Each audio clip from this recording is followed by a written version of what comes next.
Good morning student, class 8। आज हम आपका सब्जेक्ट हिंदी पढ़ेंगे और ये हमारे हिंदी का पार्ट नंबर 6 है। पार्ट नंबर 6 जिसका नाम है काबुली वाला, और ये पार्ट नंबर 6 की हमारी वीडियो नंबर 4 है। लास्ट वीडियो में हमने पढ़ा था कि वो जो काबुली वाला होता है, रहमत होता है, वो किसी का खून कर देता है और जेल चला जाता है। उसी तरीके से कुछ साल बीत जाते हैं और मिनी का विवाह हो रहा होता है। तो क्या होता है, जो वो रहमत था, वो जिस दिन मिनी का विवाह होता है उसी दिन उनके घर आता है। और लेखक सोचते हैं कि आज हमारे घर में इतना शुभ दिन है कि आज उसकी बेटी का विवाह है, तो ये व्यक्ति ये कहाँ से आ गया, चला जाए तो अच्छा। आगे का चैप्टर हम कंटिन्यू करते हैं अपनी 4th वीडियो में।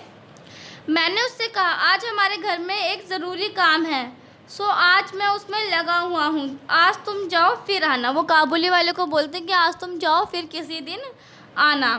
मेरी बात सुनकर वह उसी समय जाने को तैयार हो गया, पर दरवाजे के पास जाकर कुछ इधर उधर करके बोला, बच्ची को ज़रा देख लेता। वो काबुली वाला क्या बोल रहा है कि वो बच्ची को ज़रा देख लेता।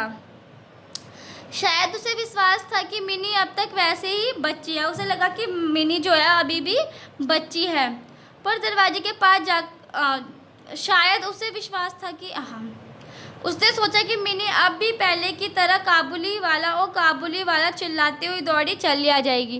काबुली वाला जो रहमत था, उसे लगा कि बच्ची अभी भी छोटी है और जैसे ही वो उसे देखेगी काबुली वाला चिल्लाते हुए आ जाएगी।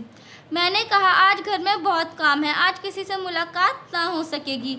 वो क्या बोलने लगा कि आज हमारे घर में बहुत काम है, आप किसी से भी नहीं मिल पाओगे। मेरा जवाब सुनकर वह कुछ उदास सा हो गया। खामोशी के साथ उसने एक बार मेरे मुंह की ओर स्थिर दृष्टि से देखा, फिर सलाम बाबू साहब कहकर दरवाजे से निकल गया। काबुली वाला क्या हुआ, वहां से चला गया। मेरे हृदय में न जाने कैसी वेदना सी उठी। मैं सोच रहा था कि उसे बुलाऊं, इतने में ही देखा कि वह स्वयं ही आ रहा है। पास आकर बोला, ये अंगूर और किशमिश बादाम बच्ची के लिए लाया था, उसे दे दीजिए। वो क्या मिनी के लिए अंगूर और किशमिश बादाम लाया था। मैंने उसके हाथ से सामान लेकर उसे पैसा देना चाहा, पर उसने मेरा हाथ थाम लिया। मतलब कि क्या करा, लेखक ने उसके हाथ से सामान ले लिया और जैसे ही पैसा देने के लिए हाथ बढ़ाया तो काबुली वाली ने उनका हाथ थाम लिया। कहने लगा, आपकी बहुत मेहरबानी बाबू साहब, हमेशा याद रहेगी। पैसा रहने दीजिए। वो क्या कह रहा है, पैसे रहने दीजिए, पैसे मत दीजिए। जरा संभल कर फिर बोला, बाबू साहब, आपकी जैसी मेरे भी देश में एक लड़की है, मैं उसी की याद करके आपकी बच्ची के लिए थोड़ी सी मेवा लाया करता था। वो क्या बोल रहा है कि जैसी आपकी बेटी है वैसे ही मेरे शहर में, मेरे देश में मेरी भी बेटी है, उसी को याद करके मैं आपकी बेटी मिनी के लिए सारा सामान लाया करता था।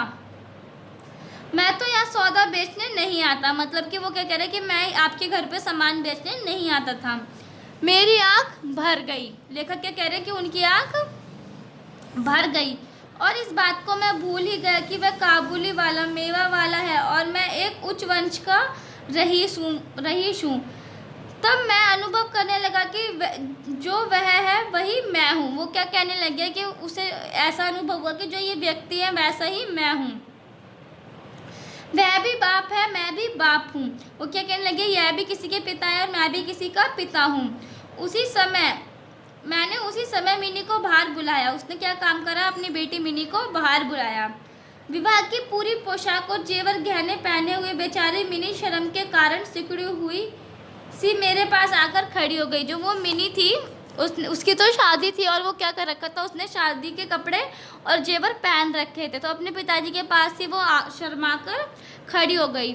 उसे देखकर रहमत पहले तो शक पका गया, पहले जैसी बातचीत करते उससे ना बना। मतलब कि क्या हुआ, जो काबुली वाला रहमत था वो मिनी को देखकर ही एकदम चौंक गया।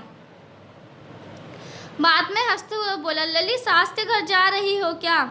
मिनी अब सास के मायने समझने लगी है। मतलब कि क्या हुआ, उन्होंने पहले जैसी ही बात बोली कि क्या हुआ, लली अपनी सास के घर जा रही है। जो अब मिनी थी वो सास का मतलब समझने लगी है, इसलिए उसने पहले की तरह उत्तर देते ना बना। रहमत की बात सुनकर लज्जा से उसका मुंह लाल हो उठा। उसने मुंह फेर लिया। मुझे उस दिन की बात याद आ गई जब काबुली के साथ मिनी का प्रथम परिचय हुआ था। जो मिनी थी वो शर्मा गई और अपना मुंह फेर लिया। मिनी के जाने के बाद रहमत ने गहरी उस सांस लेकर जमीन पर बैठ गए। शायद उसकी समझ में यह बात एक स्पष्ट हो गई कि उसकी लड़की भी इतने दिनों में बड़ी हो गई होगी। काबुली वाले को याद आया कि उसकी भी एक बेटी थी जो इतनी बड़ी हो गई होगी। इन 8 वर्षों में क्या हुआ होगा कौन जाने। मतलब कि वो सोच रहे हैं जो ये 8 साल थे जब काबुली वाले जेल में थे, तो इन 8 सालों में क्या हुआ होगा कौन जाने। मैंने कुछ रुपए के नोट निकालकर उसके हाथ में दे दिया और कहा, रहमत तुम आज अपने देश चले जाओ अपनी लड़की के पास। तुम दोनों के मिलन सुख से मेरी मिनी भी सुख पाएगी। वो क्या बोल रहा है, अपने देश में जाओ और अपनी बेटी से मिलो, जिससे तुम्हें बहुत ही ज़्यादा सुख मिलेगा, बहुत खुशी होगी। तो स्टूडेंट ये था हमारा चैप्टर काबुली वाला, जो यहीं पर फिनिश होता है। आपका चैप्टर यहीं पर ख़त्म होता है।